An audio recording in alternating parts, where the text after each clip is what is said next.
Cupido Sacra by R.P. Baker. Prologue. Where's the portal? The young trainee looked frightened. He had never been in war before. It's about a mile north from here. I have beings protecting it. A mile? We'll never make it that far. The young warrior, who was called Diego, was beginning to realize he could die today. They both had to duck down quickly as they heard a loud explosion. It was chaos all around them. The Fifth Realm was at war. The many beings that were kept under control by Gathnok were now fighting back. Now that he was missing and Cupido Sacra was gone, the Fifth Realm was being turned into turmoil. Only a few renegade warriors were left, but now they knew the only way they could survive was to retreat. Marvy looked back at the 5 innocents he was trying to save. As a blood relative and trainee of Gathnok, many of the beings of the Fifth Realm had turned to him for help. I have beings through the portal waiting to help. I just need you and the others to make it through. But Marvy, there must be 1,000 beings between here and there. We won't outrun them. Diego kept his back close to the wall and hoped they remained hidden. Let me worry about that. When I give you the signal, you just get the beings and make sure you run. Marvy's eyes were comforting, as he always seemed so calm and together.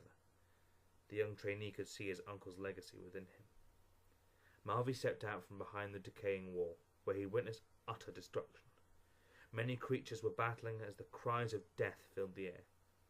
He knew he didn't have long before the mishmash of creatures stopped fighting one another and began fighting him.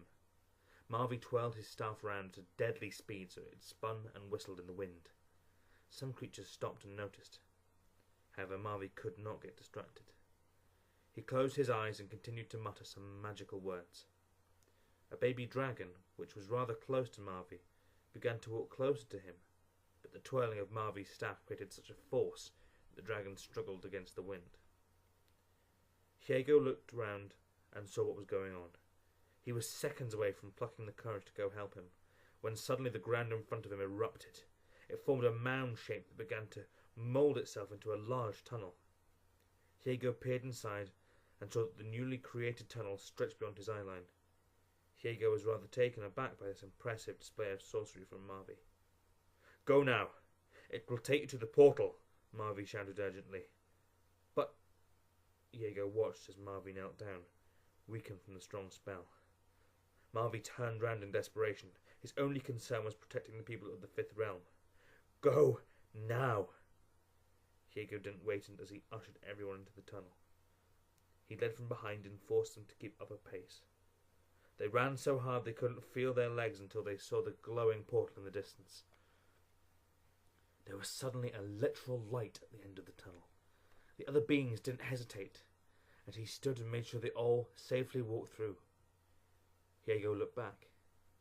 He could see no sign of Marvy, so Diego jumped through the portal after saying a prayer to the elders. Marvy was feeling so weak. He stopped and winced, still kneeling and panting. He knew he had to summon the energy to carry on. He was too close to getting out. He took one deep breath before flying up and hitting the approaching dragon on the nose. Then he spurred his legs to run back into the mouth of the tunnel. At least there he'd be safer from the attack. Once in the tunnel, he let himself sit back and relax, whilst he tried to gather up some energy. The problem was he hadn't finished his training with Gathnok, and some larger spells were proving to be very difficult. He was about to get up and begin his slow walk to the portal, when without warning flames shot through the tunnel wall. Marvy jumped up as he narrowly escaped the blaze, but the flame still managed to singe his hair. He was on his feet again before he knew it, and was running now towards the portal. Flickers of fire shot through the wall every few seconds, each time only inches behind the running wizard. Marvy was feeling the drain of casting demanding spells, and the muscles in his legs began to betray him. He knew he had lost stride as he looked to the right in time to see the flame flicker through him and hit him. The ball of flame struck him hard as he was thrown into the tunnel floor.